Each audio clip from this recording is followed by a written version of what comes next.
Hello, welcome to All the Way Down 11? 11. I'm Dash.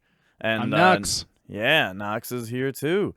Man, the retro game market has been going nuts lately, it seems like, in kind of a concerning way. Recently, I noticed that my copy of my PlayStation 1 copy of Castlevania Symphony of the Night has dropped about, or I'm sorry, not dropped, grown about $100. Like, okay, so it's Castlevania Symphony of the Night, right? One of the most iconic games ever. Probably the most recognizable Castlevania game to any of the fans.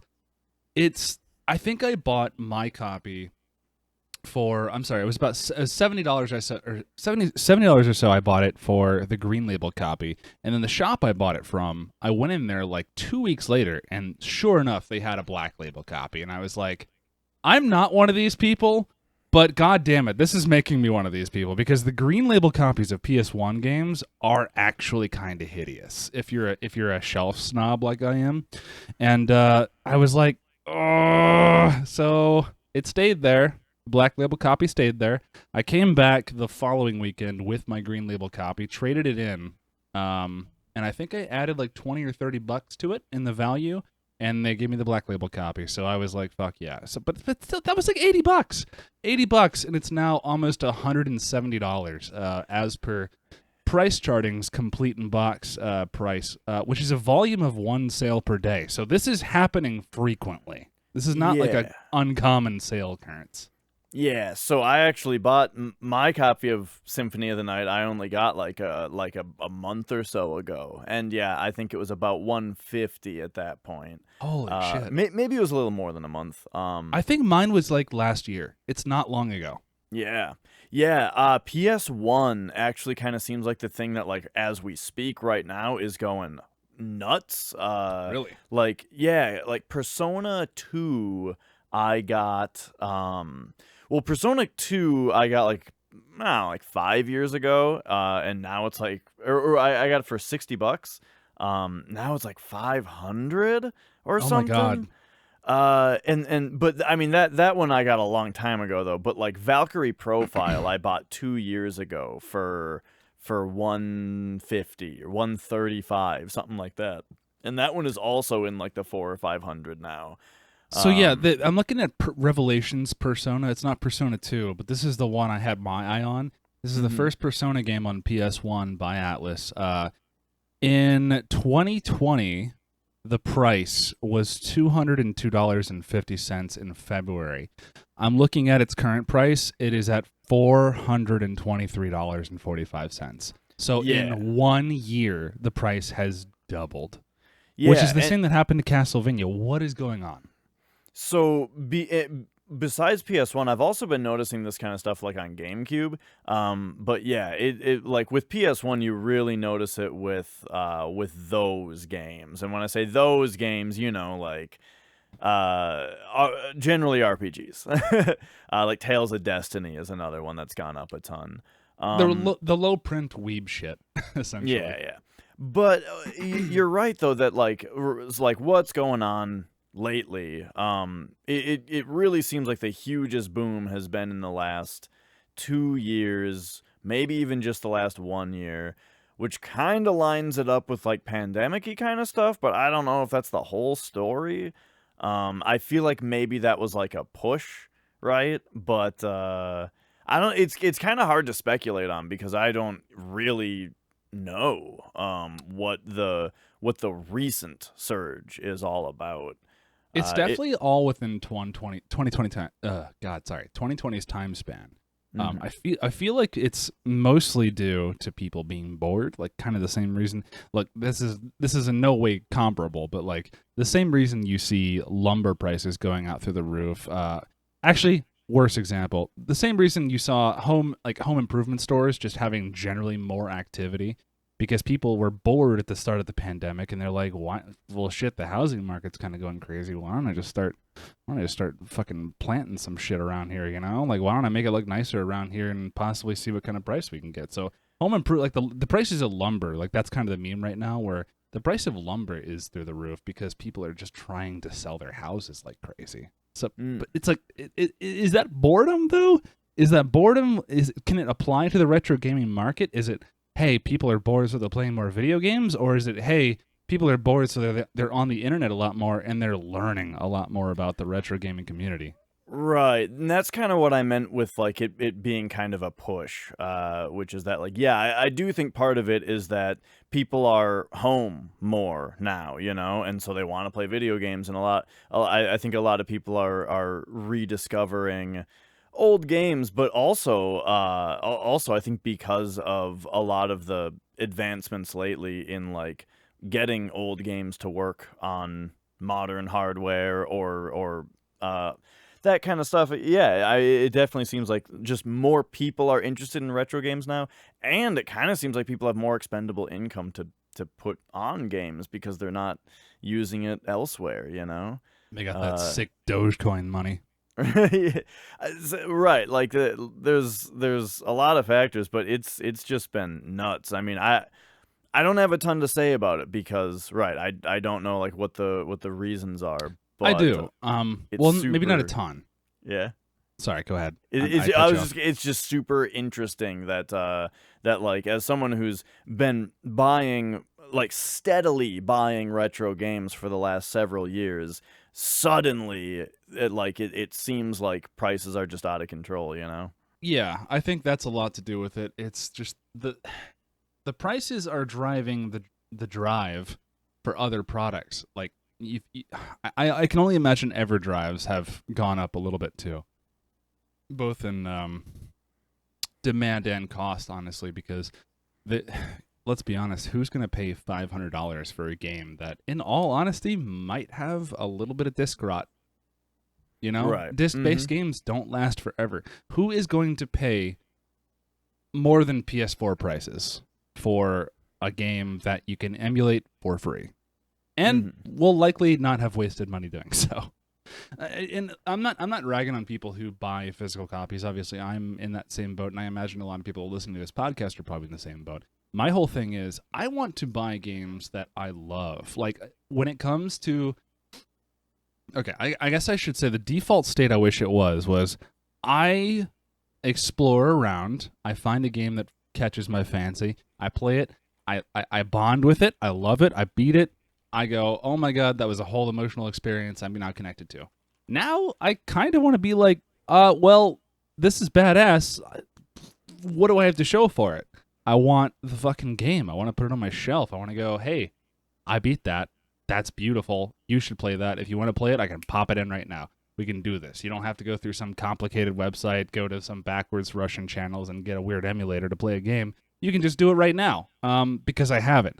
I don't want to pay $500 for that experience. At least not for Persona anyway. I've never connected to Persona. I've never played Persona. But any game, any PS1 game is not worth $500 to me. No game that made my childhood bright as fuck for me to be in this hobby. And let's be honest, a lot of the reason a lot of us are in this hobby is because we missed so much of it as kids because we couldn't afford the games when we were young at retail price. So like $500 for a game, I'm gonna buy a Mister. I'm gonna buy an EverDrive. I'm gonna buy whatever it takes for me to play that game in a way that is satisfactory to me on original hardware, preferably. And I'm not gonna pay. I'm not gonna encourage the market. I don't care how much people love Persona. I know there are people out there, apparently 2 people per week, who will pay $423 for Persona 1. I'm not one of those people, and, you know, fair enough. 2 people per week is a lot of people for $500 for a PS1 game, I would say. Right. Like, Persona specifically, I played... The first one I played was... The first Shin Megami Tensei in general that I played was Persona 3. You know, 2008 or 2009 or so. And after I loved that game so much that I happened to go out and buy like every Shin Megami Tensei and Shin Megami Tensei adjacent game that's been released in the North America. And I'm glad I did because that's what you're saying is true. Like I don't know like what the limit is on what the price can get to before it does just get ridiculous or unfeasible. Cause yeah, cause 500 is a huge ask. What's the most you have paid for one single game? Do you know off the top of your head? What is the most amount of money that I've paid for a single game? If we are we just counting like retro? Like I'm going to a thrift store or a game shop. I'm hunting for something cool, or are we talking like I found a reason to buy this game system, so I'm gonna buy the game system in the game? If you bought a game system just to play one game, that doesn't count. We're just talking about how much the game. That doesn't costs. count. Then I'm gonna say that's actually kind of hard. I feel like I've spent almost absolutely I feel like there hasn't been a single instance where I have bought a video game for more than $100. Really? Never more than $100. Never more than 100. But I feel like there have been lots of instances where I've paid like upwards of $100, or like like $80, $90. Depends on the game. Depends on how my priority and my stream schedule gets to, like, it's, do I want to pay $300 tomorrow, or do I want to wait for a yard sale and maybe luck out for $20 like 8 years down the line? It's like, do I want to play the game, or do I want to just wait for it to come to me? Right. Yeah. I think I was in that boat for a long time where I didn't pay more than 100 for anything for a long time. Man, now I wish I could remember what the first time I paid more than $100 for a game was, but I don't know. I'm surprised you don't. How often does this happen? That's the thing that we're talking about, is that lately, dude, a game's more than $100 is a regular occurrence. It's insane. Yeah, because I mentioned Valkyrie Profile, right? That was, that was $135 a couple of years ago. And what made you pay that? Let's explore that. I don't know. I just I've heard that game's really cool, so and you know how many people have told me it's really cool though? Like 2 people. Ever. Right. Well, and 1.5. It's actually more than like 1.5. The half being you kind of just talking about it. So yeah, Valkyrie Profile is like, I don't know very many people who have played it, but 100% of people who have played it are like, yeah, it's great. Mm-hmm. So I mean, with that one, it was more just like, it kind of ultimately what another thing that I want to get to, which is that I don't think it's ever going to get cheaper. You see it at $135 and you're like, oh god, that's a lot, but how much is it going to be tomorrow? $136? Like, I hate that you're right, because I don't know if you're right. I hate that I feel like you're right, because boy, does that create the FOMO that drives these prices up even more. It's an exponential process, and it fucking sucks for people like me who, like, well, I don't want to get into how much money I make, but I don't make a lot. And the whole reason I got into this was to get into the shit I missed as a kid. Because when I was a kid, man, I grew up with a single-parent household. I was the only kid, luckily, so I didn't have to share a whole lot. But, like, my gaming experience was, like, the majority of it that wasn't Game Boy was just PS1 demo discs, because I had a magazine, like official US PlayStation magazine subscription, because it was like, you know what? I found some fucking sick ass games like Twisted Metal 3, Sled Storm. That's how I got into Rob Zombie. That's probably those games are probably like attributable to like a third of my personality as the root cause. Which Rob Zombie song was in Twisted Metal 3? So Sled Storm was Dragula, and Twisted Metal 3 was Super Beast. Yes, yeah. I remember Twisted Metal 4 having Dragula in it. Yeah, well, Sled Storm was this other obvious franchise. It was just a racing game with jet ski, or snowmobiles. Yeah, snowmobiles. Okay. It was just a gimmick that companies were trying at the time. I want to say it was a good game, actually. Wasn't Rob Zombie a playable character in Twisted Metal 4? Wouldn't know, because I've only played demos. I think he was. I think he drove the Dragula. So, and Twisted Metal 4, is this a PS1 game? Yeah. I thought it ended at PS3. It kind of sucks. I'm 4 is not very good. 4 is not very good. 3. But yeah. So Twisted Metal 4 is not very good, but it does have Rob Zombie as a playable character in it, which is kind of fucking funny. sick. I might buy it because of that, actually. And look, I'm not even a huge I don't know how you feel about Rob Zombie. I'm not a huge Rob Zombie fan, but that era, you know, Dragula, the song that everyone knows, that album is fucking good. I don't care I've what never anyone heard says. it. Really? I've never Okay. heard it, but when I'm playing Twisted Metal 4, though, I'm digging through those ditches and burning Through the witches, you know? Yeah.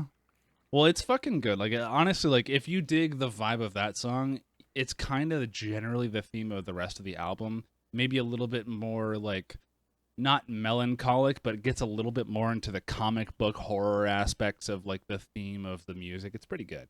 But it fits perfectly for Twisted Metal. Sled Storm was just like a happy accident. I was like, Yeah. I'm having so much fun riding not jet skis, but snowmobiles. I was like, I'm having so much fun riding snowmobiles because this music fucking rules. Like, okay. Did you ever play ATV Off-Road Fury 3 or 2? I played one of them. I don't remember which one. Did you like it? Yeah, I mean, I was in middle school, so yeah, I loved Me it. too. Yeah.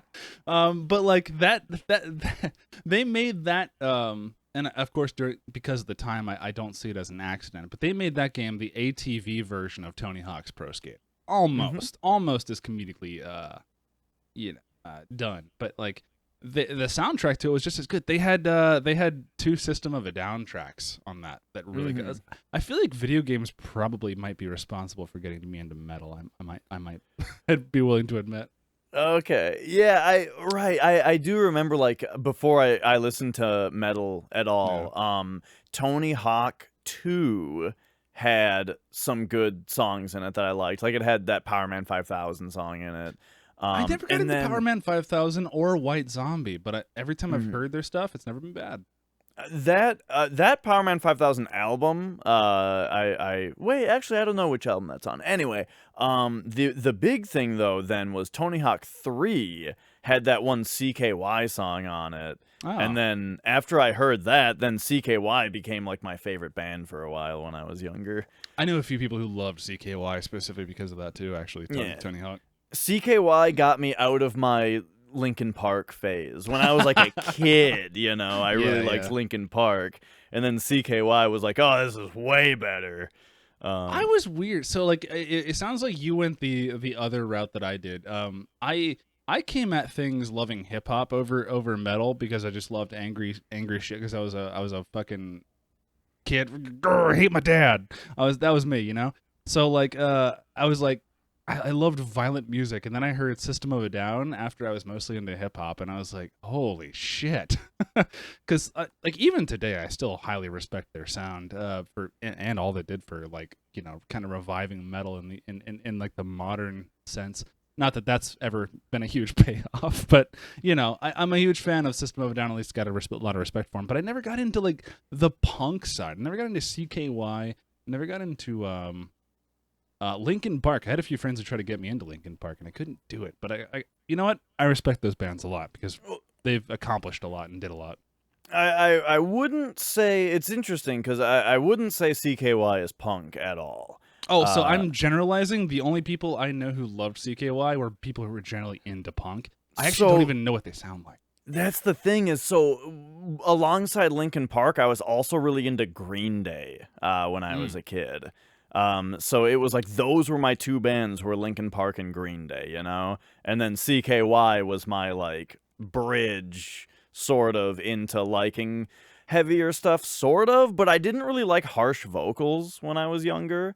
My brother listened to music that had harsh vocals in it, and I was always like, I don't like how that sounds, you know?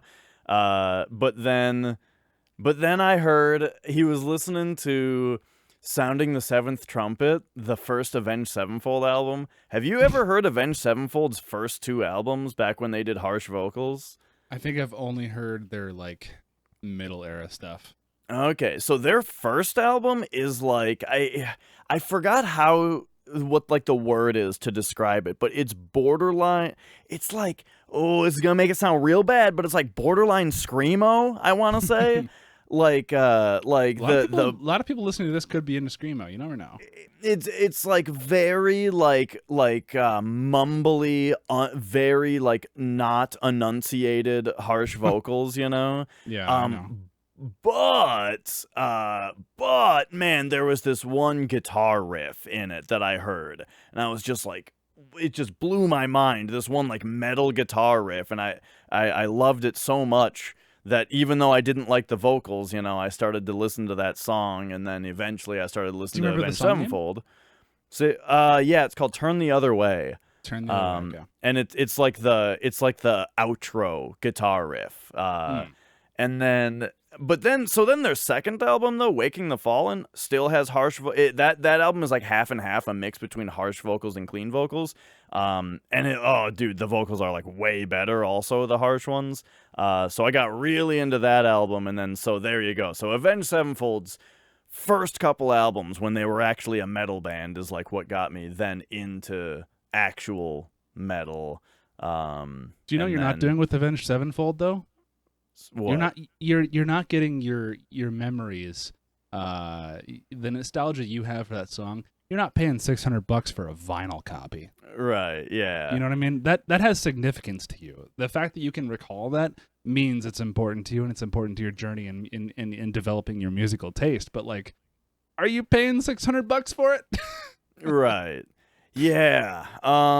So yeah. So like back to that task at hand. It's oh my gosh. So It's okay. I don't mind drifting off topic if that's okay with you. well, like I was saying though, the yeah, like the $100 game occurrence is Common like now. a regular thing nowadays. Yeah. I would say the only reason I'm doing that though is because I'm buying like a collector's edition from limited run games. I'm buying something new. I'm not buying used anything at $100 unless it's like I held this in my hands as a kid, and this is developmental history for me. You know what I mean? Like, yeah. Well, part of it for me also, I think, is the fact that I've started getting boxes and I didn't used to, you know? boxes. So, yeah, like For like Nintendo games. Yeah, okay, that's a huge thing. So, yeah, do you want to explain to people why boxes are a huge deal for Nintendo games? So, Nintendo games came in cardboard boxes, like flimsy, breakable cardboard boxes that, back then, no one cared about them, and so you got the game, you took it out of the box, and you threw the box into the corner behind you, and then your mom came and picked it up and threw it away later. Yeah, like, nobody kept their boxes for their games. Partly because, yeah, they're cardboard and flimsy and all that. That's why, like, Genesis games that came in those harder shell cases, those are much easier to find cases for. Oh my Except, god! Can I just though? talk about that just for 1 second? Okay, Yeah. As long as you talk about how they have those fucking tabs on them that we hate. I love the tabs because when Why? stores. Okay, so because they're the receipt for the quality of that case. The fact that those fucking tabs are still there enough for people to hang those games on fucking like not on shelves but hang them on the little racks tells me that plastic is strong as shit, and I love Sega for doing that. Oh my god, those game cases. I can hold a Sega Genesis game case in my hand, original from like 1989, and from Retro Repair Corner, shout out. They made a case for me for my copy of Castlevania Bloodlines, as well as a full color copy manual that he does custom, for $10. And I was holding them side by side, and I was like, aside from like the 30 years of like, hey, this game moved 12 feet this way and got a little scuffing on the plastic, like that's detectable by microscope. Aside from 30 years of that, it's like the same case. They protect so well. The plastic is not dry rotted. It holds the cartridge in like with a death lock that you're not afraid to actually like undo without, you're not going to break anything by pulling it out of the case, but that thing is fucking in there. It's in there and it's going to protect. Unlike PSP games where the death grip does damage the UMD if you don't take them out carefully. Please, can we talk about this? Because okay, so I have 3 PSP games. Never played them because I own a PSP, but the screen's fucked up, but I never found the time to. But, like, the cases seem like little Nintendo Switch cases, I guess. Where Yeah, you put I the, love PSP cases, like in general, how they look, but they hold the game in like a Genesis, where there's like a hook on the bottom and on the top, right?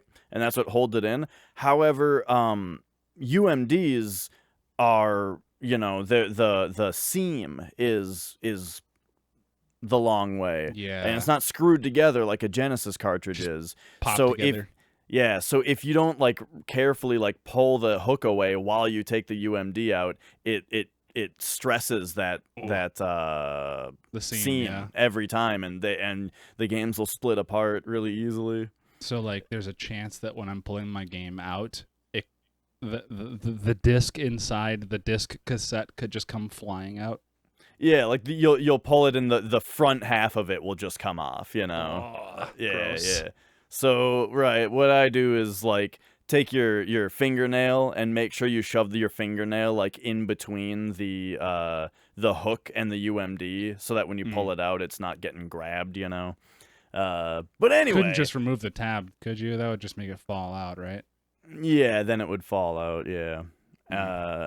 And speaking of removing things and how that would also just then make your case less valuable, those fucking Genesis tabs, man, I hate them. They're sticking out. They're in the way. They're this annoying flap on the top What are of they the in the way case. of? So you can't pull it off either, because then it doesn't have it anymore, and now it's not complete. What are they in the way of? If you're trying to put them in your shelf, you have to like fold the tab down to fit it in the shelf. If you have shelves that are adequately, like, I guess, thin, yeah, I guess I could say that'd be a problem. But folding it down, man, I just like that tab. I just like having it. I just like putting it right up on a rack if I want to. I like looking at it I like the idea of thinking about a Genesis game hanging, not sitting on a shelf, but hanging, ready to be Sure. picked up. Well, that's fine. I wanted to also ask you. You mentioned you got a green Greatest Hits PS1 game once, and then you flipped it for the or switched it for the Black Label copy. What system do you think has the worst like Greatest Hits PS1. style? PS1. You think the green Greatest Hits is the worst? They chose the neon green. Okay, so this is PS1 era. We have to give them a little bit of leeway. The alternative at this point in time was Nintendo marketing their games as like, that kind of gold color when they have like the red and gold Famicom, like they go Nintendo Classics or whatever. I didn't think they were doing that at the time that the Genesis was around. I'm sorry, the PS1 was around though. I think that was later on in the Wii era. But the color that is scientifically proven to grab humans' attention more than any other color in the color spectrum is the color that they went with for their greatest hits. Now, saying that sentence out loud makes perfect sense to a marketing department. Mm-hmm. It makes perfect sense up on the shelf of a store in which the game has yet to be purchased. Once the game is purchased, fuck, that shit looks ugly on your shelf. Dude, looks so bad. Slight aside here. Similarly, so on the PS5, you put in Bloodborne, right? And it comes up with the Bloodborne icon on the home menu. They have updated the game where now the actual icon in the digital PS5 or 4 interface has a red bar at the top of it that says Greatest Hits. It's so fucking ugly. Wait, hang oh on. my So, god. okay, so you're looking at your PS5 interface. I imagine it's like PS4 where you have a bunch of squares that you navigate through. Yeah. You see your game. And let's call it a list of list of digital games. The box, or let's call it the portrait. The portrait has a red line hovering above the portrait, or is it in the top crop of the actual portrait itself? The top crop. Okay, so it's not extra like annoying where it's like trying to highlight your PS5, trying to highlight to it's you. not You should play this. protruding out. It's Okay. just, it's just now there's this red strip, on the top of it. Ooh, I hate it. So my least favorite of the greatest hits kind of things were I really don't like the style when they take the cover art and they make it smaller. to have something around it, like the Arkham Asylum. the Xbox 360 Platinum hits, I think, did this. Oh, so I was actually referencing. I believe it was Arkham Asylum on either PS4 or Xbox 360 or Xbox One rather, where they take the art of the original game and they put it like 3 frames in onto the actual box art itself, saying like the best selling title rated by the magazine. Oh, you know what I'm talking about? I do remember Arkham City having was like it Arkham City? Yeah. That one wasn't Borders. That one was just a puke of words where like the image was like Batman, like like his face or something, and there were just so many like words and accolades all around his head that it was like just a visual nightmare. Yeah, where there was like including 3 different PlayStation magazine, like I guess. Yeah. There were more games like that too. Sony had a bad habit of that on PS3, I feel like, with some games. I don't remember. Oh my god. Actually, I just looked it up. So what you were talking about was the Xbox 360. I'm sorry, 360 or PS3 version. The art was similar. I'm having a hard time finding the title of this game. It took me 3 seconds to find out that it said Batman and below it said Arkham City. On the right side, there are, I want to say, if I read it out to you aloud, it would probably take me the better part of a minute to actually read all the text on the front of this fucking cartridge or, disc case, which is not good for something that you just want to look at and know what the fuck it is immediately. Right. You know what? I'm gonna edit in the picture that we're talking about here. Yeah. Because it's like, oh my god, the Game of the Year edition. Because it's like it's the cover art of Batman, right? But then it's like it's got the Game of the Year edition on it. It's got the big 10 out of 10. It's got It's got 3 other blurbs or quotes from reviews. GamePro, Metacritic, and G4 TV. Yeah. Then it's got to tell you about the bonus download content that it comes with, along with the 4 different company logos on the bottom with the ESRB. Oh my god, it's something else. Oh yeah, you're right. It's the ESRB, something that says 3D something, and the thing that caught my mind was this is a PS3 game / Xbox 360, and the most prominent review that they display on the cover of this is 5 out of 5, one of the greatest games ever made, period, by G4 TV. I just said that a second ago, but I wanted to highlight that again. G4TV.com left a review of a PS3 game. Weren't they just wasn't a holding company just ceasing all their activity and doing nothing for like a decade? Because that's my impression of how G4 has been lately. On Xbox 360, I feel like they must have still been doing something. That was a long time ago. But yeah, it does stand out to me, though, because I didn't know that they had reviews on their website. When I think of reviews from G4, I think of XPlay. TV, yeah. And maybe, like, Judgment Day, if you were into that, you know? What was that? That was the show that had Tommy Tallarico as one of the hosts, and then the other guy was, like, Victor or something. I liked that one because it was 2 guys that reviewed every game. And so what was it called? Judgment Day. Judgment. I think I actually know the 2 people you're talking about because this might have been based on the game or the people you were talking about that hosted it. Might actually be the favorite show that I had of that. So Tommy Tallarico. Yeah, I want to say Tommy Tallarico is also a game composer, or he was at the time or something as well. This is it actually. Yeah. So it was renamed to Judgment Day, which is why I wasn't familiar with it. I knew it as its original name, which is Reviews on the Run. Okay, gotcha. Which is Victor Lucas, actually. Victor Lucas and Tommy Tallarico. Fucking cool that I actually can see. Victor Lucas directed this, and he created it. This was his series. That's pretty cool, actually. Neat. So yeah, I think of stuff like that with G4 TV, but I guess they had reviews on their website also. That's interesting. Didn't even have a website. But man, so the worst offender, I wish I could remember the name of it, but specifically the Platinum Hits games for the original Xbox in the PAL region. They had a different name. They weren't called Platinum Hits like in the US, but in PAL they were called something else. And those are the ones where they take the cover art and they shrink it down Classics. to have a big ugly border around it on every cover.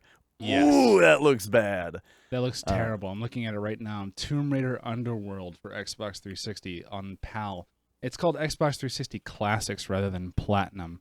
I I don't know why they called it that. I mean, Classics is pretty straightforward, but I will say the next following up more obnoxious special editions, quote unquote, of the games. This is pretty gross with Xbox 360, the Classics in the PAL region, but at least color-wise, it's consistent. Like graphic design, graphic design is not bad.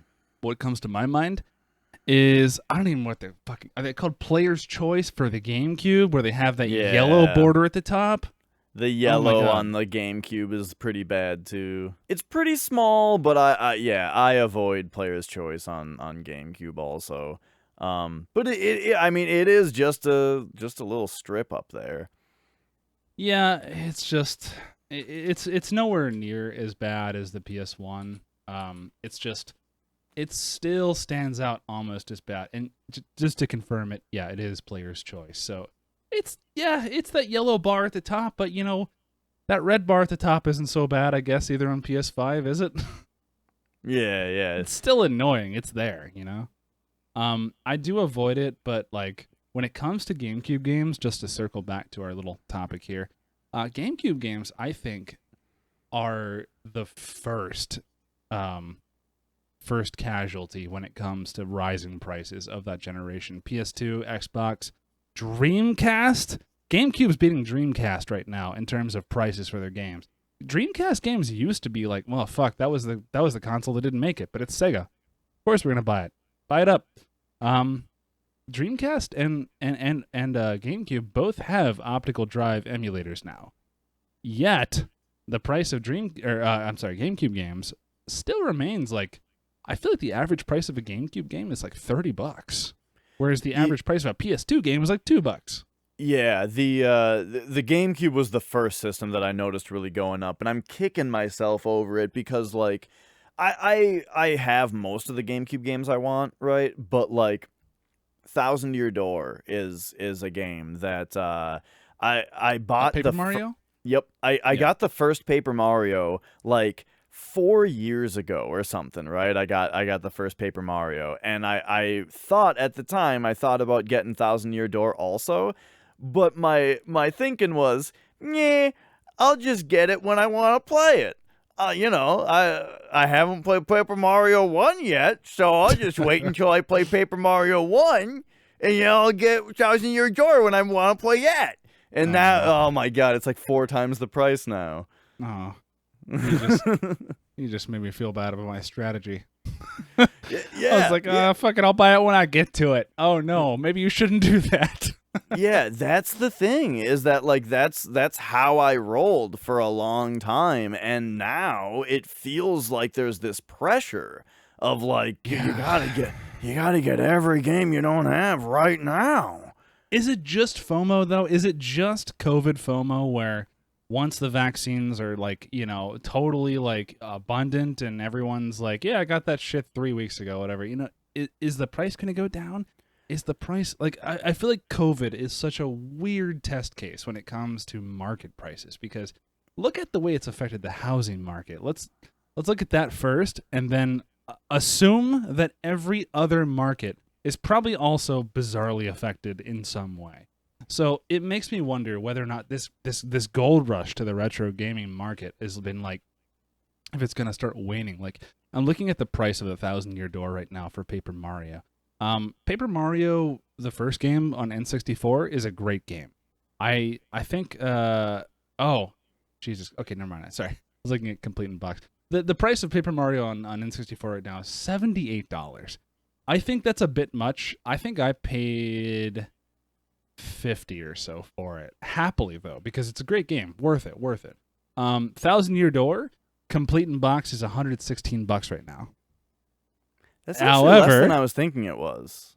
I think it was less than it is too. However, the Player's Choice Player's Choice yellow bar at the top. That little yellow bar gets you about $17 off at $99 complete in price. So Yeah, people are definitely in it for the game, I'd say, rather than the aesthetic look to it.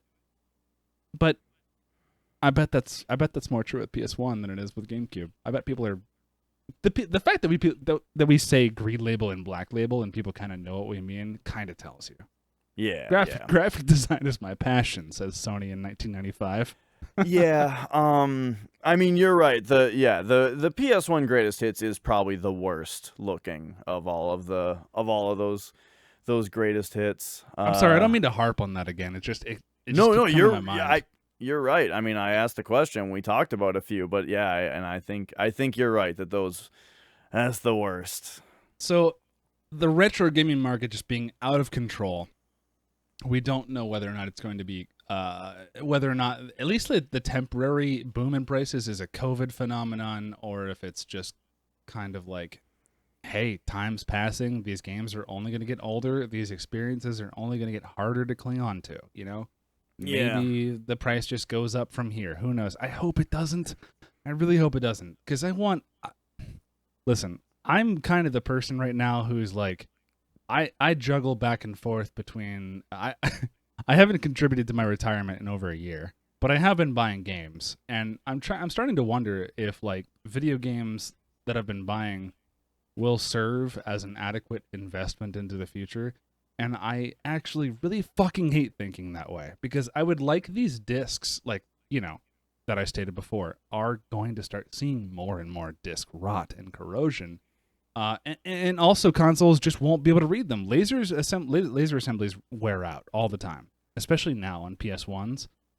They go out pretty commonly from what I understand, even though they're pretty resilient. But these things aren't even going to be appreciable, usable. Like they're going to be eye candy only eventually.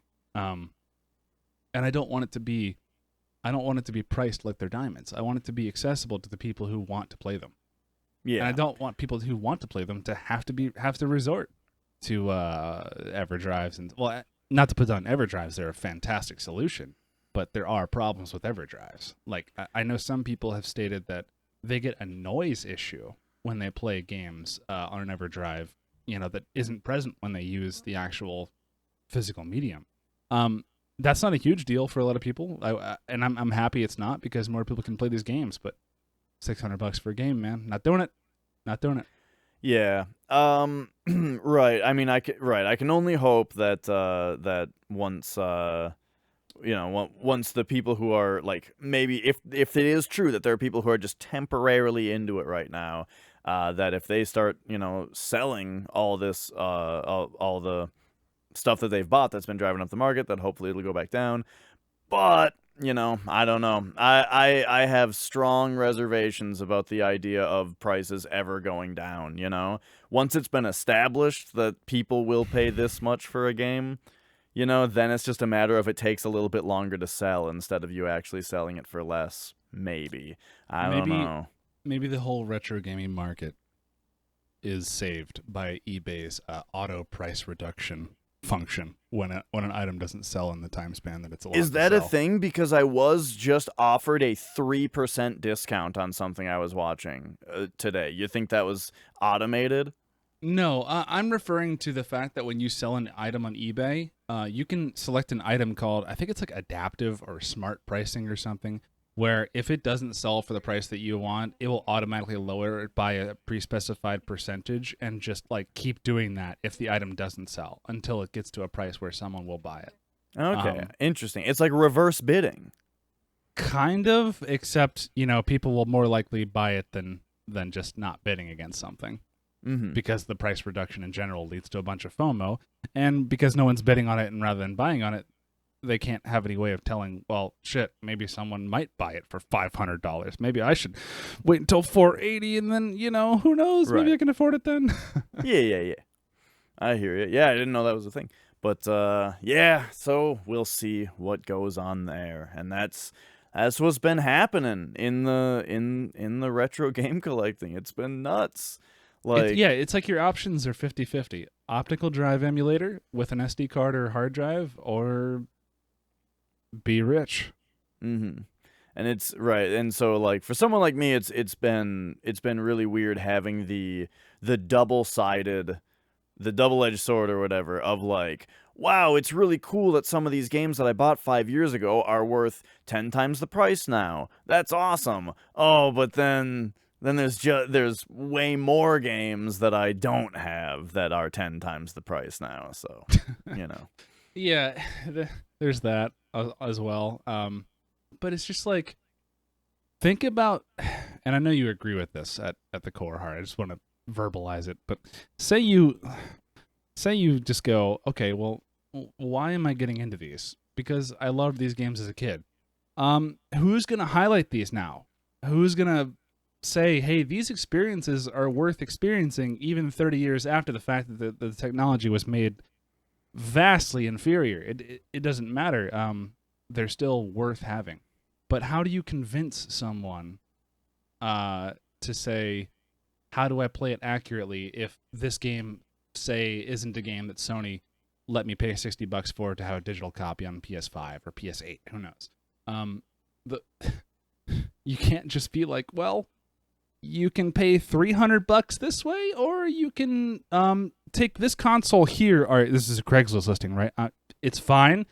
It's tested, but we're going to remove the disk drive, okay? It's going to be fine. We're going to pay for this $300 hard disk drive with a PCB interface. Okay, well, hang on. Not a problem.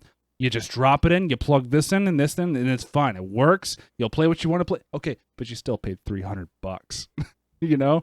And I'm exaggerating. I'm thinking about things that are a little bit more plug and play, like the mode from Terra Onion, which Terra Onion is not a company I have had the money to rep yet, but, you know, they seem to provide a valuable service for a lot of people who can't afford it. But it's if you can afford it, you know what I mean?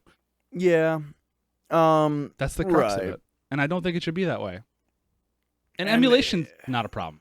We can go to, that's a separate subject, though. It's an interesting thing, too, because, like, as far as emulation goes, like, I don't love the idea that, like, putting a SD card mod in your PS1 means that now you own every PS1 game. Yes. Because I don't, you know, the legal gray area hang on. of it. That bothers you that you...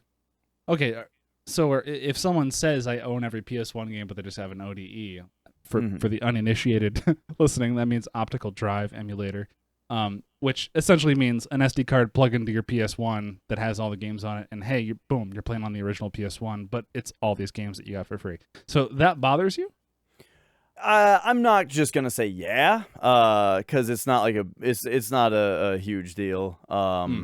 But like, if everybody's emulating games that companies are still actively working on making available for paying customers, then that like slows down incentive for preservation to happen from the people who own the games. Like game preservation is really important, you know.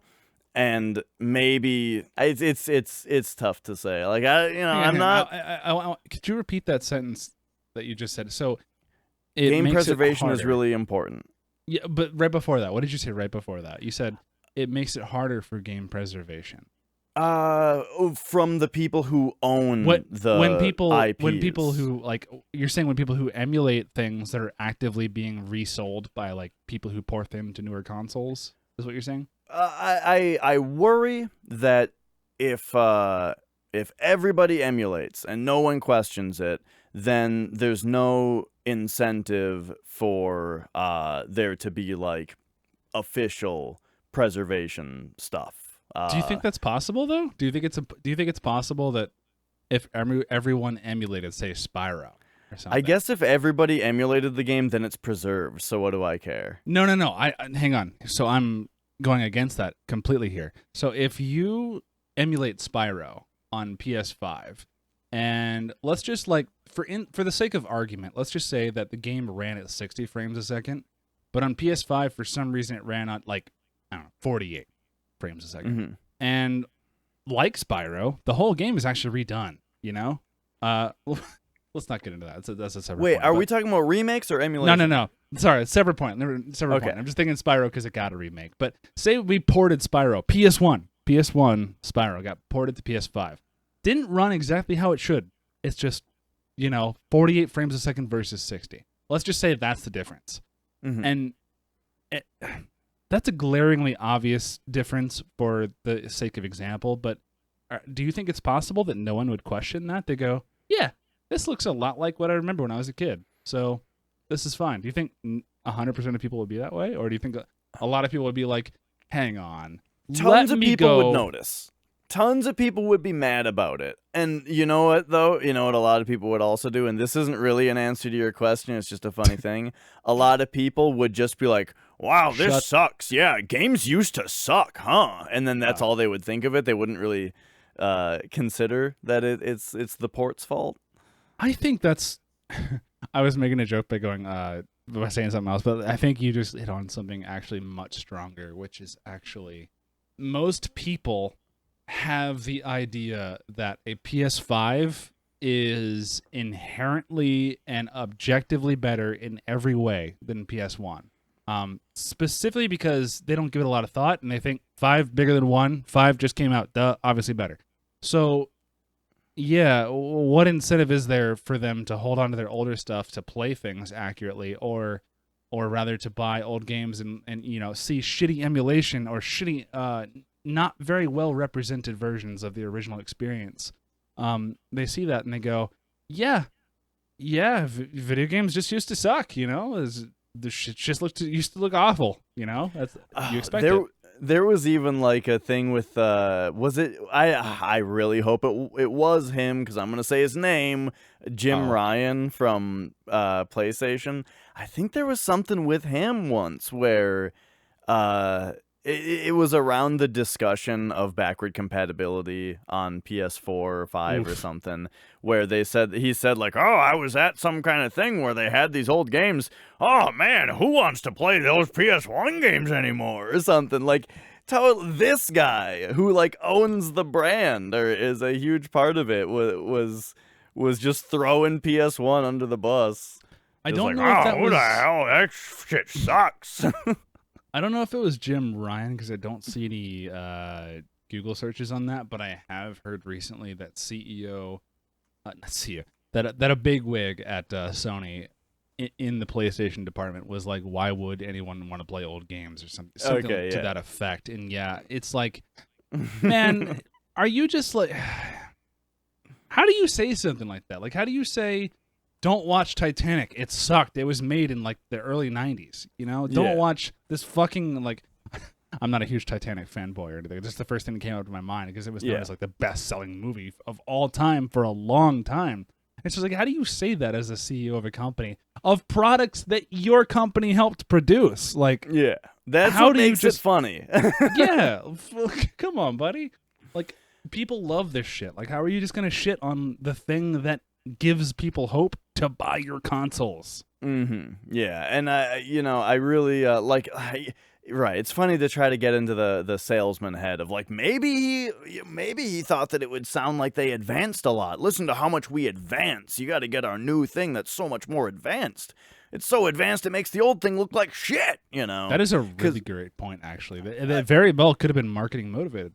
I feel like that like in some way that kind of marketing unintentionally happens all the time, where you get people like big names in the industry that will sell you their new game based on how much they've realized that their old one sucks, like, oh, sorry we disappointed so much on that last game, we're not gonna do that again, and that kind of thing.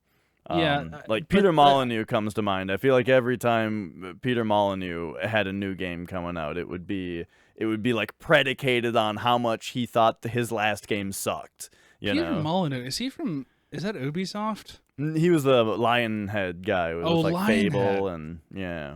Oh shit. Okay, so I don't know the story of this guy. I know the guy's name because it has come up before, not in our conversation, but in gaming in general. But like, I know the story of Fable, which is in Fable 1. I fucking love that game. It's so good. I think we talked about this before, actually, where you said you didn't play Fable 1, I think. I did. It was fine. Oh, okay, then maybe it was someone else. But Fable 2 and Fable 3 made a lot of people angry. Yeah, Fable 2 is probably the worst game I've ever played. And oh my god! Whoa! Hang on. and then Was that 3 actually I just an didn't honor play. you bestowed onto it so easily? Fable 2 is a really, really bad game. Like, real bad. What's the runner-up?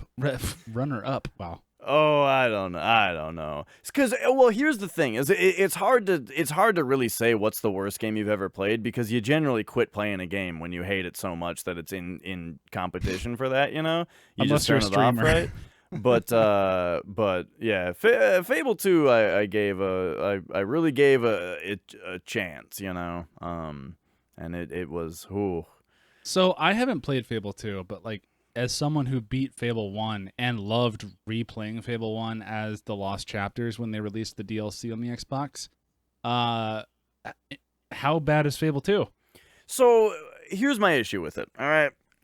So there is a central theme in this game that runs across all the mechanics, which is that nothing fucking matters. Nothing in the game has any point or matters. Good For thing to example, establish early. right? Let's give several examples of what I'm talking about, all right? So first of all, the game's got this system where, like, one of the biggest things that the game is sold on is this idea that the people in town have an opinion of you, right? Oh, if you do good things, then they'll like you, and if you do bad things, then they won't like you. Except you can easily influence people's opinions of you just by doing like emotes around town, right? Oh, God. So you can just you can murder someone's spouse, right? And then they hate you because you just murdered their wife or something. But then you just burp and fart and dance a few times, and now they are literally in love with you. You know what I mean? So it's like this whole idea of this complicated system that's so immersive is reduced to something that completely doesn't matter, because it's just a slider on the person that you can slide around by doing emotes in front of them, and that's all it is, right? It just doesn't matter. So Have you ever let's seen one of give those Twitter more threads? examples. Let's give more examples of things that don't matter. Did you know you can get married in Fable 2? Yes. Yeah, people fall in love with you and shit, you can get married. Doesn't do anything, though. It doesn't do anything. But what it will do, though, is as you're playing, you will have this constant fucking notification on the bottom of your screen that says, your wife wants sex. You need to go back. She wants to have sex, dude. And this is a notification that you have all the time. So it's like, all right, I'm going to go back to the house and I'll talk to wifey. And you go back there and she doesn't really want to have sex. Turns out it's this whole fucking song and dance you gotta do, where you gotta do this thing and probably give her a gift and do this. You gotta do a lot of shit to actually have it. Which is weird because they've been bugging you about how she wants it now, Knox. So let's say you do have sex, Don't care how it doesn't. sex. You can have a kid in the game. Guess what? You can also have a kid in the game. Doesn't do anything. It has no effect on anything whatsoever, except I guess now there's a child at your house. You don't raise the kid to be your. It's not like some God of War 4 shit going on or anything. No, there's nothing to do with the kid. You can also get STDs in the game if that's you aren't useful. If you aren't careful with your sexing. You can get STDs in the game. They don't do anything. It doesn't do anything in the game. It's not an active debuff or anything. Nope. If you eat a lot in the game, your character gets fat. He physically he kind of gets fat. Doesn't do anything. Doesn't slow you down. Doesn't make you have more stamina. Important point. So you know how in the first game you can demonstrate to someone that you are capable of great evil by devouring an alive baby chicken? I remember. Yeah, there's something like that. There's those weird doors. Yeah.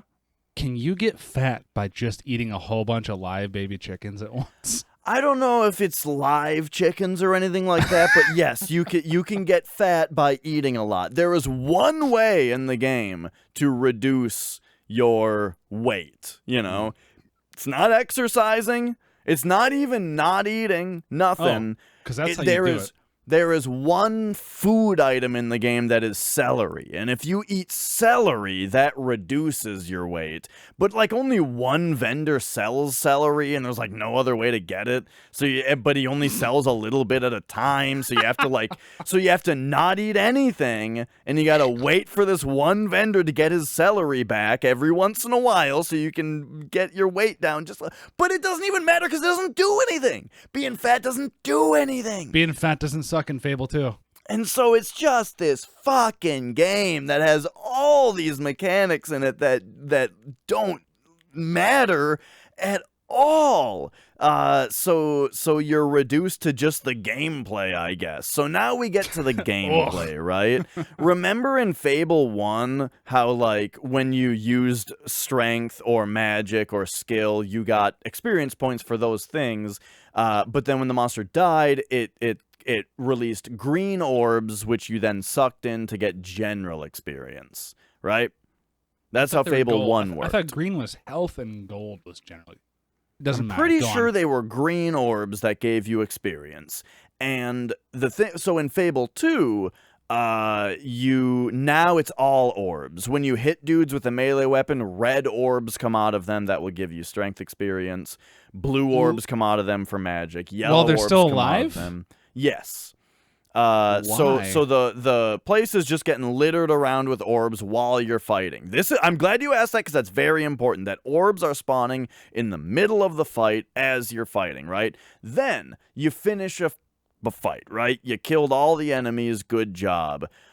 It says on the screen, "Hey, great fight! 1.5 times experience bonus." And in the context of this game, what the hell does that mean? What? Like, there's a bunch of orbs on the ground. Does that mean that, like, now when I suck in the orbs, they're worth 50% more? Yeah. Does it mean that at some point, some of the orbs spawned normal, but at some point I started getting 50% more because I did well? Is this I don't know. 50% more? Yeah, weird. I'm not sure what that actually means because of the orb system. Also, what did I do to get that bonus? I have no idea. It's like a shakedown, except you just hit people. So it's just another mechanic that exists, I guess, but it's just so confusing and ambiguous that it doesn't matter. Oh my god. And then I could get into spoilery stuff, but like, I just wanna let's just say it's not worth getting to the end. I just want to highlight right now that a complete in box copy. Actually, let's pull it back for a second. A new, sealed, like untouched. You haven't opened this game yet. Copy of Fable 2 is worth less than it was when it launched. Okay, yeah. It's There's $48. some games that do that. Yeah. Yeah. So I assume the crowd reception was not so good. I don't know. Man, X-Play gave it Game of the Year. I remember that. Damn it. See, you have to wonder. Okay, let me put my tinfoil hat on for a second. X-Play, and by extension, everything G4 TV is, by all accounts, at least at the time, it was mainstream media as mainstream media could get. That means there's a lot of money changing hands back and forth behind closed doors that are, most of it's probably internal with the company, but like companies like weren't just giving things away and just, it wasn't like it is now with YouTube and being like a dev team of one hands you a Steam code and goes, I would love for you to stream my game and tell me everything you don't like about it so I can fix it. It's very different now versus like back then where it's like, hey, EA just dropped this AAA game. They're gonna market it and it's gonna be released as a launch game for this new console, etc. Yada yada. It's a fucking amazing game. We're gonna say the greatest shit about it because let's be honest, with G4, there's a lot of money there in general when it comes to like just coming clean and honest. Like there's a lot of money to showcase what's being showcased on that show. Just in creating the show, like creating If anyone here has ever watched anything by Rooster Teeth are the people that did that. Like they got initially famous by that machinima Red versus Blue, which is a Halo thing. They have a studio and a YouTube channel now where they make like TV quality sets and shows and shit. And that shit is, it's amazing that that can exist on YouTube right now. But that shit's high budget, man. Where does the money for that come from? Right. When it comes to these old games making Fable 2 Game of the Year. Why was that Game of the Year? So what we're getting at, I don't. There's two sides to it. I don't think it is as direct as you might be implying. Maybe not. I don't think that reviews are paid for at all. Oh, probably. Well, so I think they're paid for sometimes highly, but mostly very indirectly.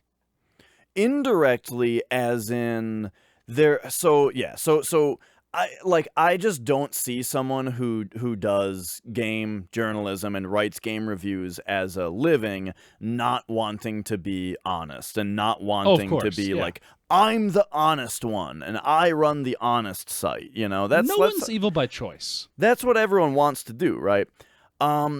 Indirectly, though, I do definitely think that and that this there's the effect where you worry if you give a scathing review to a Ubisoft game that now Ubisoft isn't going to send you their next game and they're not going to invite you to press events and that kind of thing, right?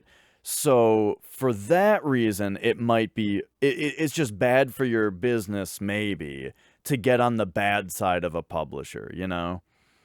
That's what I think as far as indirect goes. And furthermore, I think that the people who are immune to that kind of thing is someone like G4 or IGN or GameSpot. Really? The big name companies.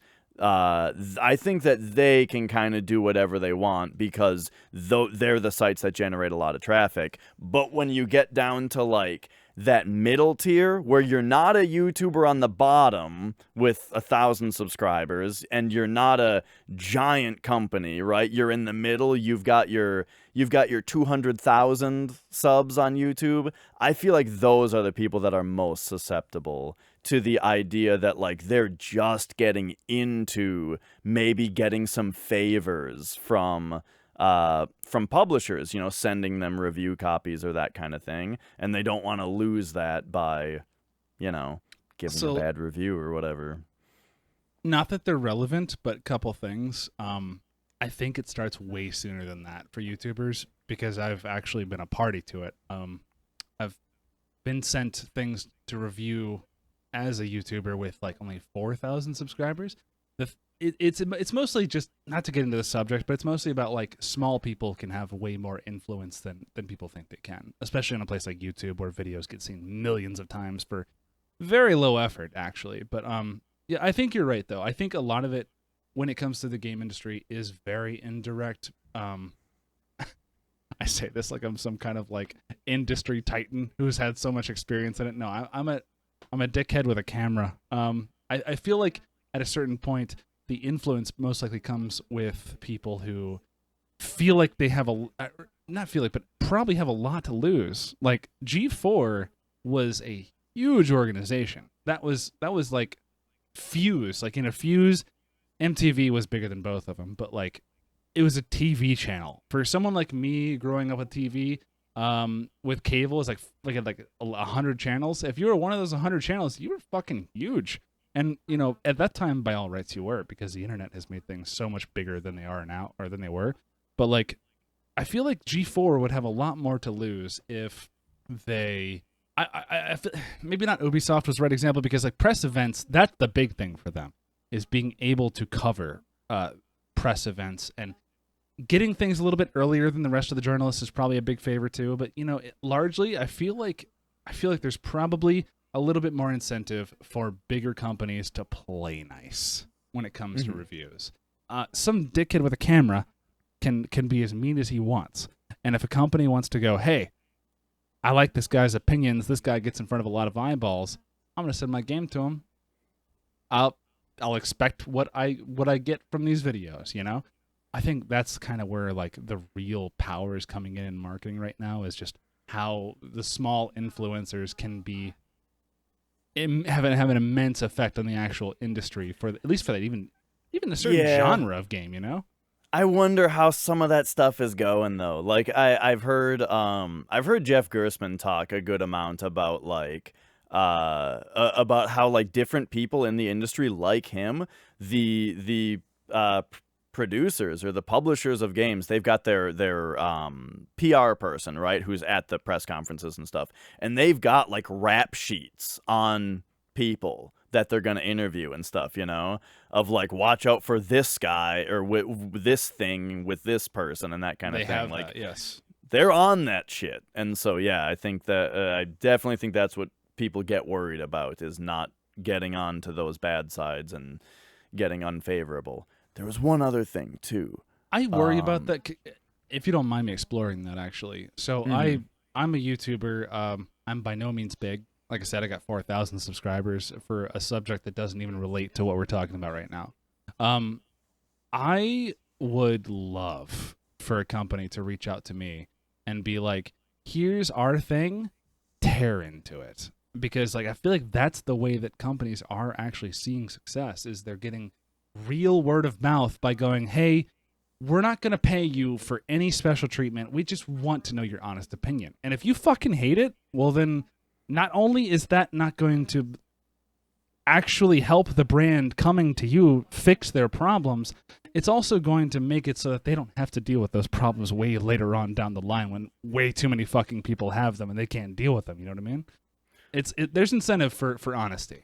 Yeah, I agree that also that honesty goes a long way with those people, but like very pragmatically speaking, you know, who makes a lot of money? Raid Shadow Legends.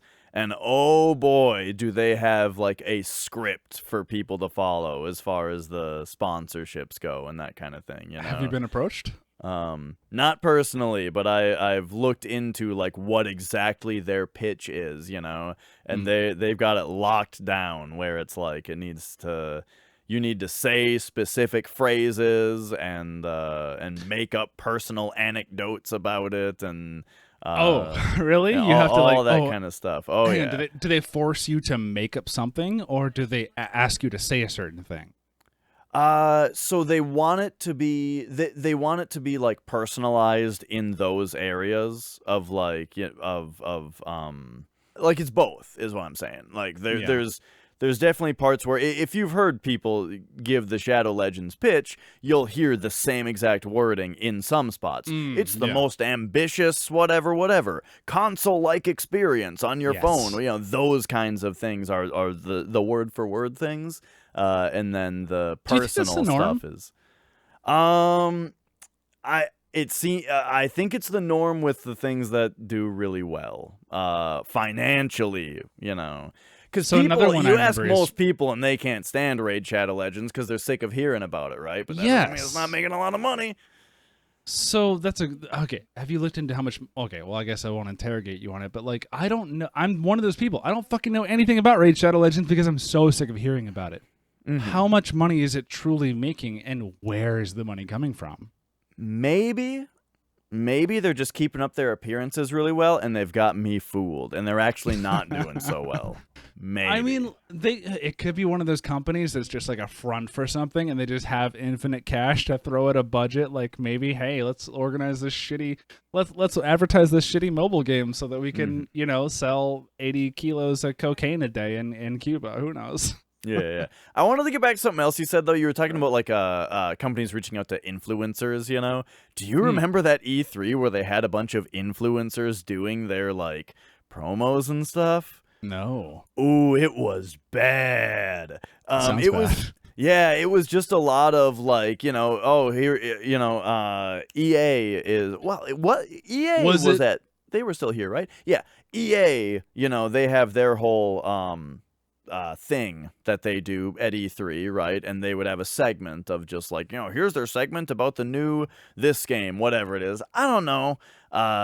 But instead of just going to like a PR person or here's Adam Sessler to talk about it or something, they like had a bunch of influencer people, and so many of them just like froze up and just like didn't, the moment that it came for them to actually be on, Aw. they, just did not know what to say. Or yeah, it was a disaster on many levels, and I think that was the only time that we saw a bunch of that. Fuck, I love it though.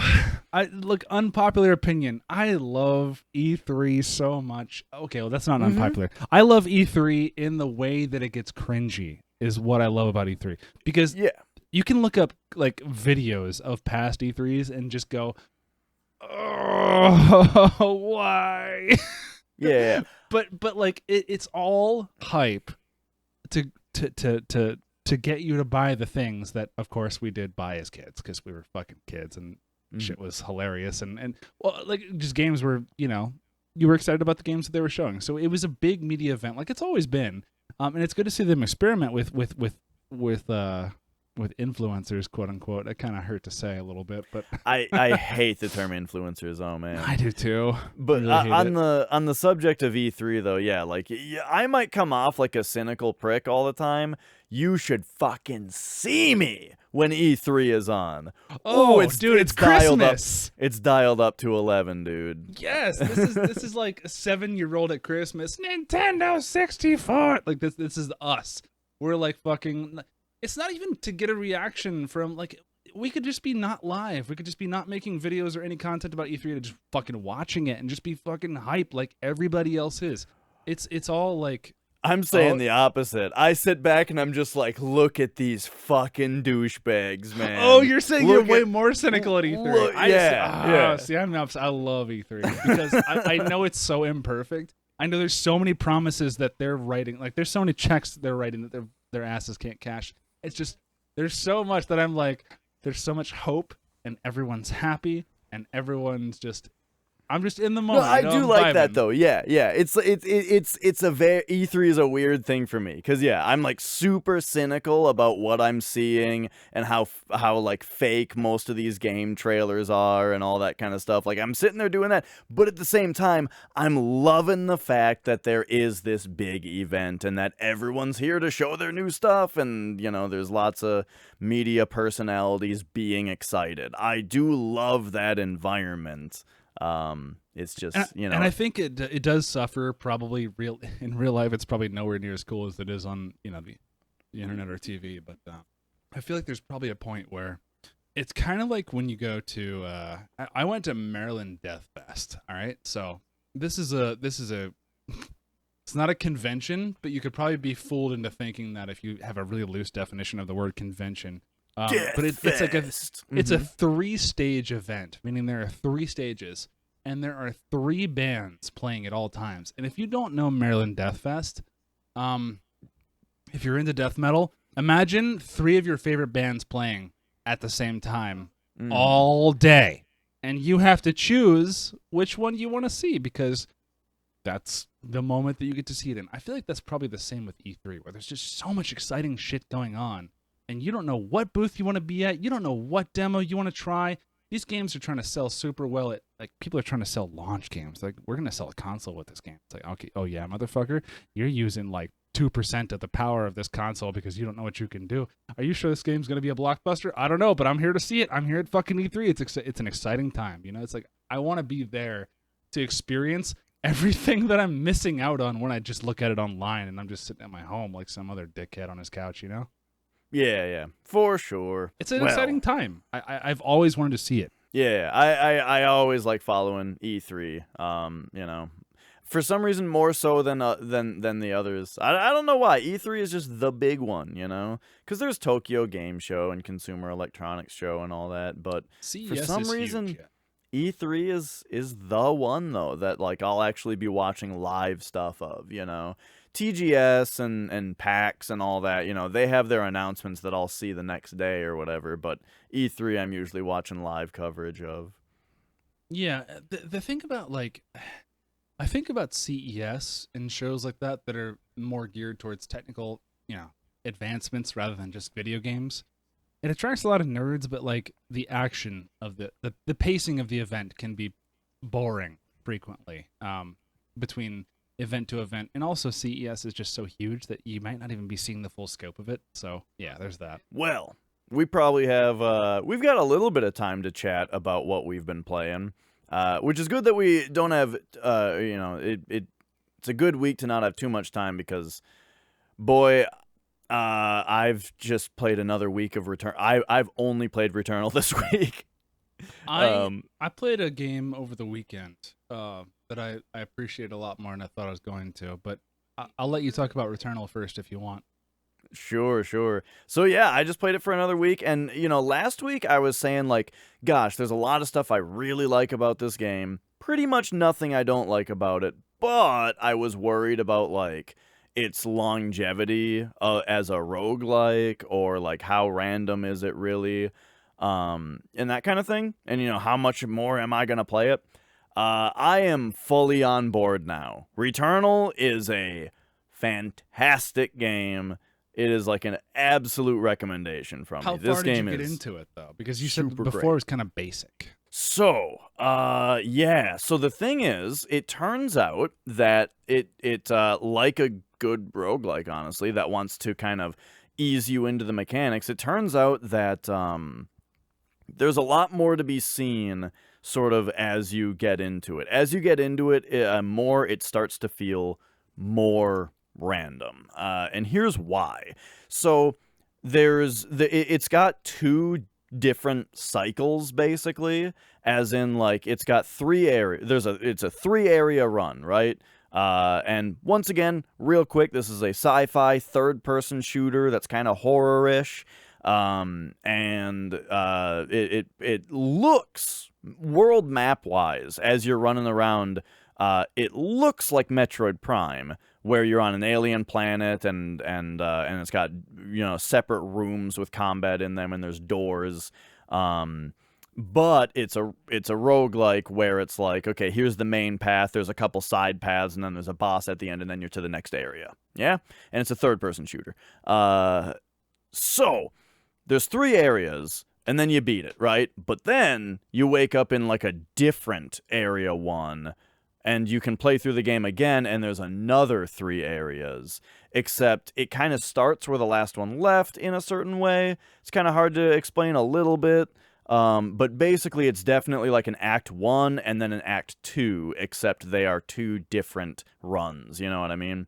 Where Act 2 has harder enemies, harder areas, more advanced weapons, but you can do Act 1 or Act 2 at any time. You can do a run of either one, So, I did Act 1, I did Act 2, that's about where I was last time we talked. I played through both the acts, all 6 areas, and I was like, okay, cool, but, it's missing a little bit of that, drive of like, I need to go back because the runs are so different, But there was one thing, which was that I mentioned briefly that all of the enemies have like research levels, where the more you kill an enemy, the more its research level goes up, and then you get like a blurb more of text in your codec about it.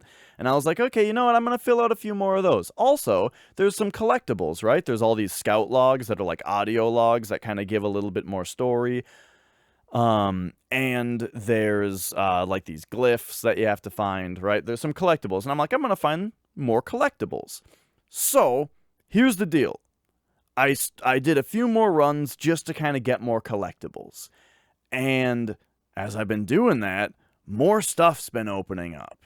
Oh. In a, Can I ask this? When you unlock more weapons or such, whenever you unlock more things in general, does the game get more visually appealing? Well, the different weapons do look different. Yeah. In a cool way. Cool. So weapons are a big part of it. So let me just give the 2 things. Gameplay wise, it's, I started doing some more runs just to find more collectibles. Then I also decided, so how the weapons work is, I mentioned before that they aren't really random enough, There's a few different weapon types, but I didn't think that they were random enough. Turns out... So before you go into this, can I actually, like, establish a little bit of a setting? Because This is Yeah. kind of what I was missing last time when I was. Okay. So I had no idea what Returnal looked like during our podcast last time, and I looked up Returnal afterwards, like footage of it, and it seemed like it was almost like if you were to interpret, for some people who may not know what a shmup is, a shoot 'em up, where it's one of those kind of like bullet hell games where it's like you're avoiding 1,000 goddamn bullets as this tiny little spaceship on a screen. So I looked it up and I saw that there's video where like essentially you're a third person kind of shooter perspective, except it's still kind of bullet hell where there's just 1,000 things to dodge, and of course they're bright and shiny and visually appealing to go, oh shit, there's something here, and your brain has to go dodge it. So I've seen that it happens like that in a 3D space where instead of if you're looking at a 2D flat space screen, you just move to avoid bullets.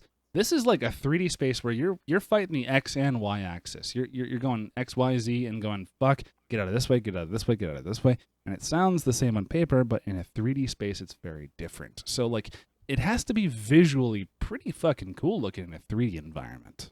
Totally. So like gameplay wise, I mean, I'd liken it a little bit to like the new Doom games where, you know, there's a lot of movement and jumping around the room to stay mobile while you try to like prioritize your threats and quickly take them down one at a time, you know? But visually though, there's a lot of like bullet sprays. Like if you've seen shmups or like bullet hell ones specifically, a lot of the time the bullet sprays from the enemies just look really cool because of like the pattern that they're shooting out bullets in. That happens in this game in a 3D environment, and the bullets move kind of slowly, you know?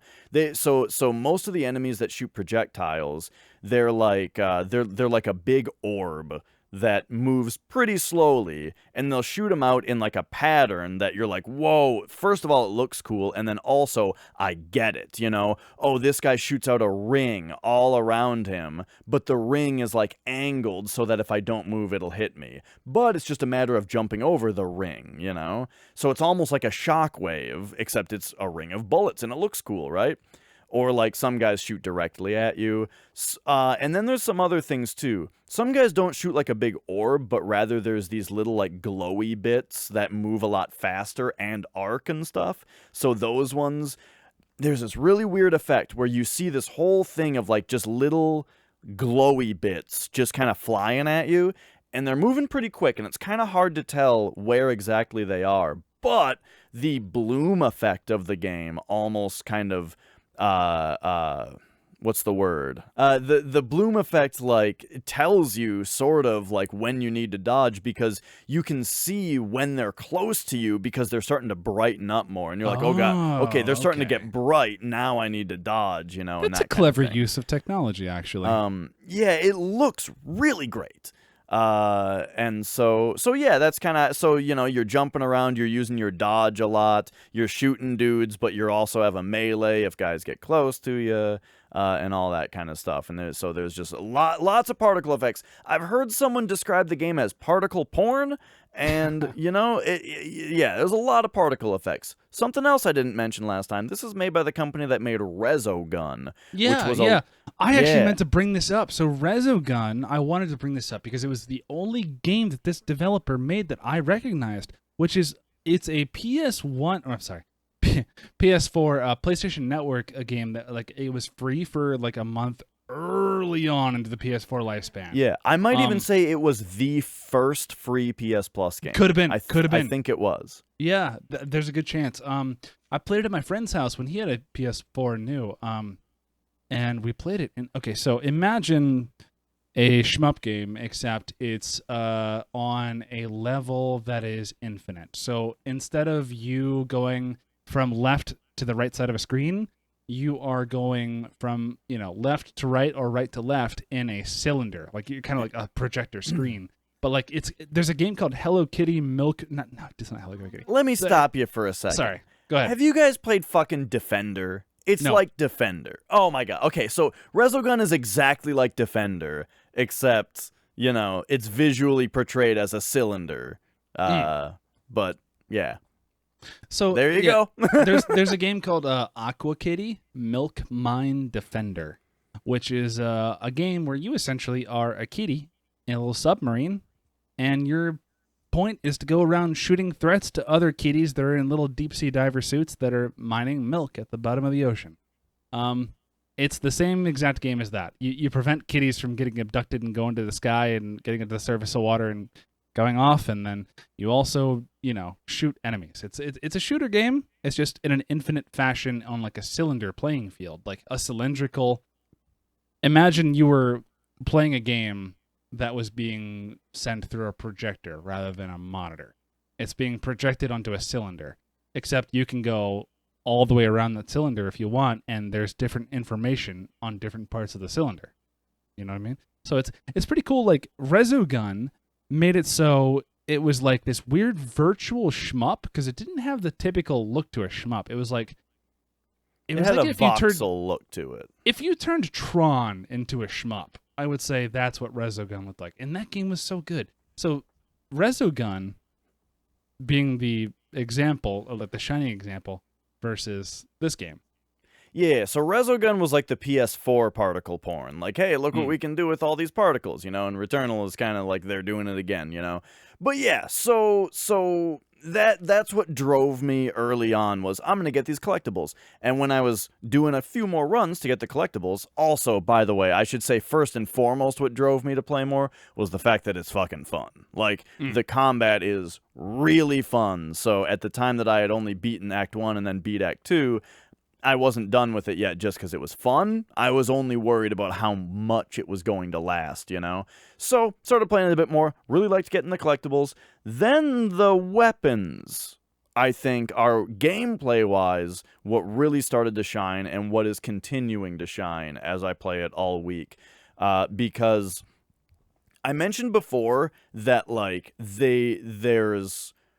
I had seen, like, 6 different weapon types or so. Well, now there's like 10 different weapon types. And I mentioned something about how it's not quite like Borderlands where they get like wacky, wild, different, It's more confined, and that they do roll with these random traits to them, but the traits don't make them that different. Well, turns out I just hadn't unlocked a lot of the traits yet.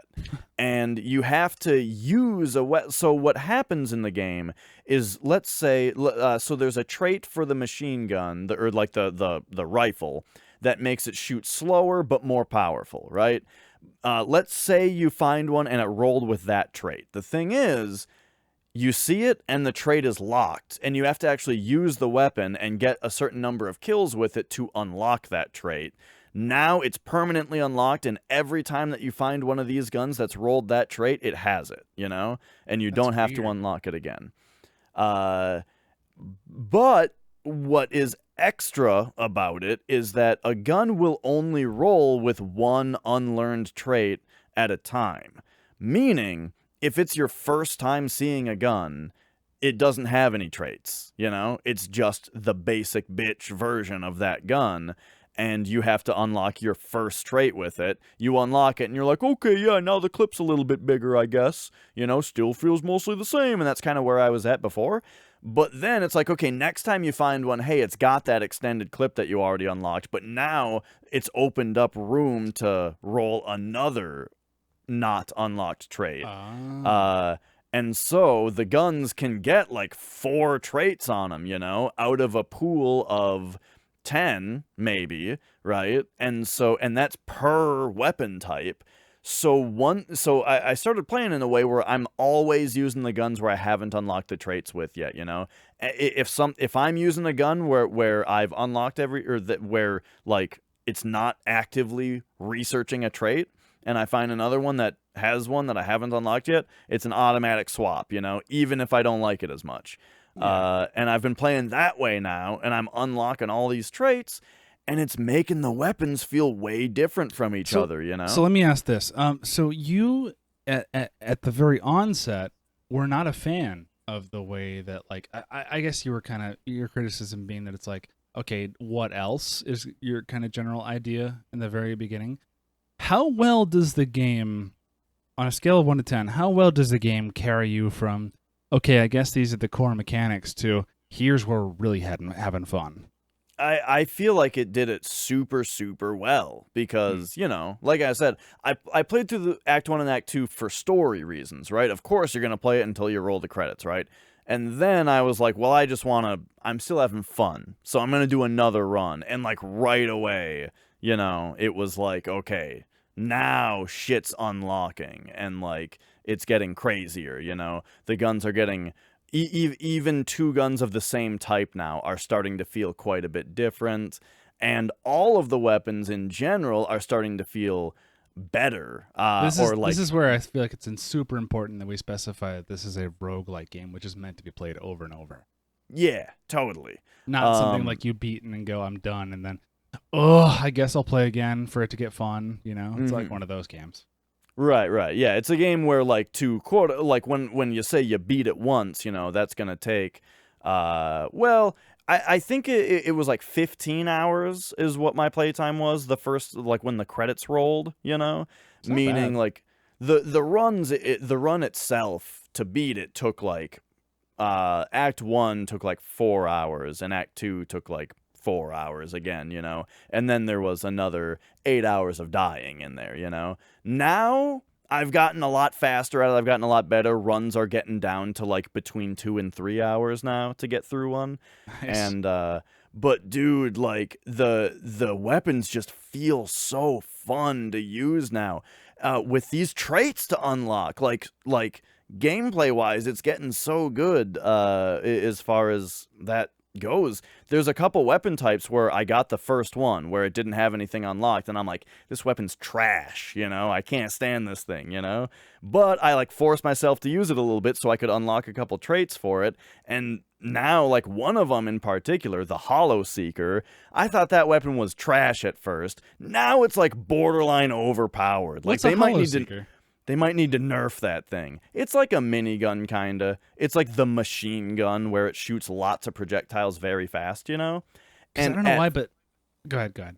Well, at first, I just thought it was really hard to hit shit with it, Like, you have to lead your targets, and, so, like, every little hit that you got was just a tiny amount of damage because it's lots of projectiles. And I was just like, I don't know. This thing's kind of hard to use for how not much damage it's doing. But then, here are some of the traits that you start unlocking, though. Now I found one. It's got one called Retarget, where when a bullet hits a dude, it then turns to another dude and shoots him, Ooh. So, whoa, now it hits more things at once. That's pretty cool. Then you get serrated projectiles. Okay, now it does damage over time when it hits. Nice. Cool, so it's doing a little bit extra damage on the time. Then it unlocked something called Portal Beam, where now when I start shooting it, it spawns a portal that then starts shooting beams at shit.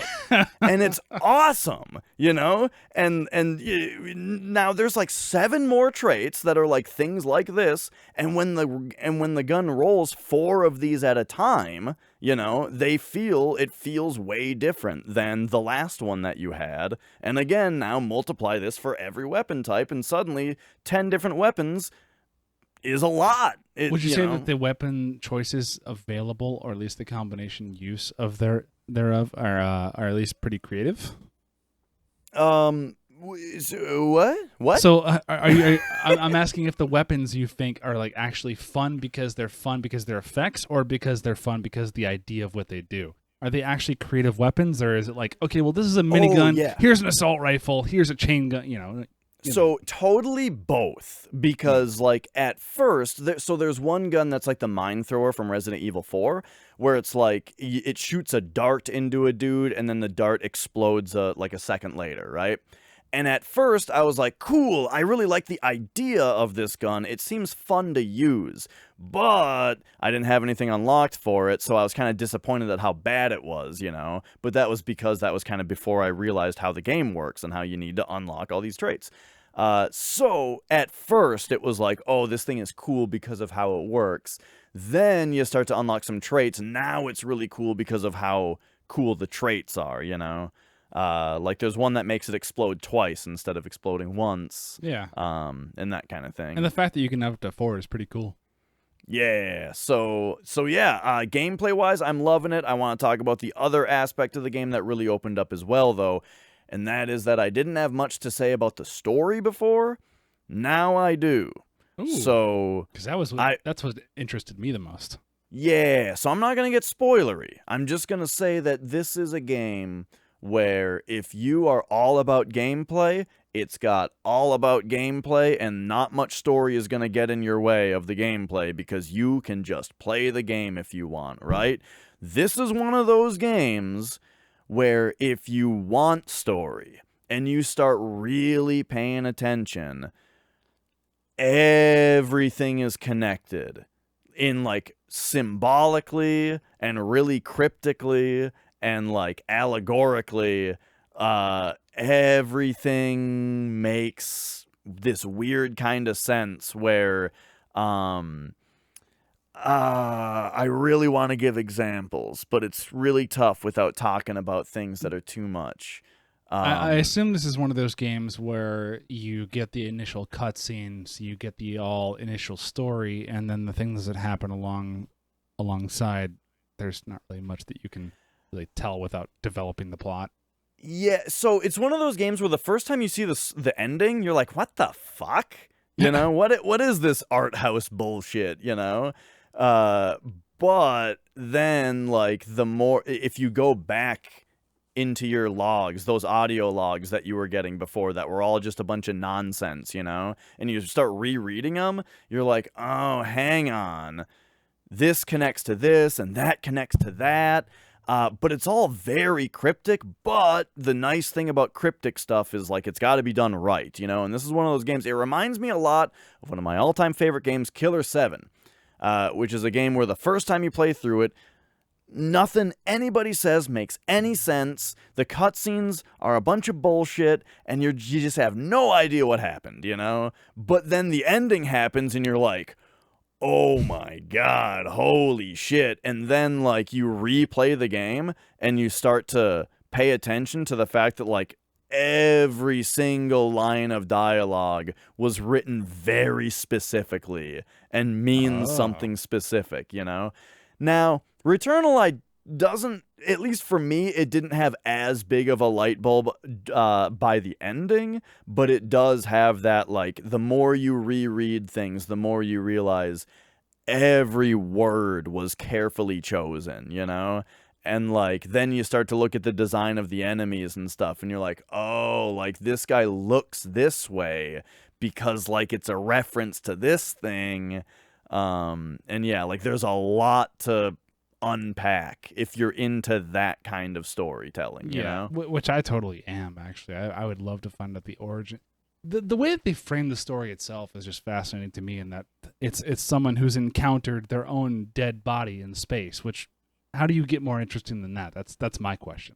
Yeah, and in that way, kind of like Hades, it does a really good job of using the fact that it's roguelike and the fact that you're in a loop. It's using that as part of the story to tell, you know, as part of the plot and the story. And then also, it's very good as the player to have to see things repeated in order to start making the connections and stuff, you know? So yeah. Gameplay real good, story is turning out to be real good. Like, last week I was like, yeah, it's good, but I'm not sure, you know, overall. And this week I'm like, dude, this game it's something, and people should play it. Holy shit, it's good. I really like it, and I would like to play more of it. Yeah, it's probably going to be one of the first PS5 games I buy based off of what you said so far, but I'm just waiting. I'm just waiting for the time to buy a PS5 or Xbox 360. And for a lot of people, that time is going to be when it becomes available, because a lot of people can't buy them. But for me, that time is going to be when they figure out how to make their games not bricked in 8 years. Yeah, so you're waiting on that. That makes sense. Woo, that's where I'm putting my money. When they choose to fix their hardware problems that are baked into the cake that were never a problem until just recently, that's when they'll get my $100 or a couple of them or so. Yeah, I hear you there. Well, that's it. That's my recap on this week in Returnal. I didn't play anything else. Yeah, and we are actually exactly at the midnight point for me. I don't have. I had a good bit to say about Tekken 8, but I think Okay, well, I guess spoiler alert. Tekken 8 was the game I've been playing. Well, fuck. Actually, is it Tekken 8 or Tekken 7? I think it's maybe Tekken 7. It's one of those games where there's been so many. It's Tekken 7. One of those games where there's been so many. It's just like, fuck. What are we on now? But I have things to say about Tekken 7, but I've only played through the main storyline, and I'm not going to be commenting too much about the competitive aspects of it as a fighting game, but rather its interesting storytelling. And how it does its single-player mode. I'm excited to talk about that, but I want to develop it a little bit more because I've only done the main storyline, which is known as the Mishima storyline, which is the story of the Mishima bloodline in the Tekken universe. There's a bunch more single-player one-off campaigns to do that actually involve the rest of the characters of the series. So probably better to save time now and have a little bit more armed knowledge with it later. I think we went a little bit longer into our first topic, which I expected us to. Which was just how crazy the fucking video game market has been lately. Yeah. I don't think... Yeah, are you wearing a Daggerfall shirt, by the way? Oh, I totally am, yeah. So, I guess a little interesting aside. I played Daggerfall, the Elder Scrolls 2 game, for probably all of 20 minutes. 20 minutes in the DOS version before I gave up. However, I saw LGR. Anyone who knows that show, anyone who knows us probably knows LGR. Wearing this shirt on a video one day, and I go, oh my god, that's fucking amazing artwork. It's this actually like sweet looking like sorcerer mummy. Yeah, like, I was going to ask, like, is there a metal band named Daggerfall? Because I only know the Elder Scrolls game. This is just an Elder Scrolls 2 game shirt. It's officially licensed merch that you can buy right now from Bethesda, actually, if they still sell it. But I was such a huge fan of the box art of Elder Scrolls 2 Daggerfall. When I saw it on LGR's channel, I was like, it's fucking cool. Maybe I should check out Daggerfall. I check out Daggerfall, and this is before I started streaming. So this is before the time at which I have decided if I don't have immediate interest in a game right away, I'm not going to play it because it's not going to hold my attention span. And Daggerfall fell into that victim trap for me because it's so complex as like a DOS game versus something like Doom, which is like you can just jump into it and know what the fuck you're doing in 5 minutes. I found it intimidating. That said, there is a current mod going on right now where the whole Daggerfall game is being redone in the Unity engine, which means, and I played a little bit of the beta, by the way. It's not quite as smooth as a client like GZ Doom would be to load WAD files, but it's close, and I recommend it. If you like Daggerfall, or if you want to, excuse me, you want to play Daggerfall in a method that allows you to play it in like a way that you're not going to have like GZ Doom. You're going to be able to play it with your modern 1080p monitor or whatever. You're going to play it at 60 frames a second. It's going to run smoothly. And you're at the mercy of the dev team. But, you know, it runs well. And I do recommend checking out the mod. It is free right now. But yeah, Daggerfall shirt. I was super into the way it looked. This is my I'm wearing an AC/DC shirt moment, even though I've never even heard of the band in my life. Speaking of, you mentioned Doom. I just got, Nicole got me this Cacodemon shirt, but he's all cute. That is adorable. I love Cute. that. That's adorable, yeah. Cacodemon. Does it have the butthole in the back? Well, listen. I can only pay you to do so much, which is not pay you at all to turn around. So I think good idea on Tekken.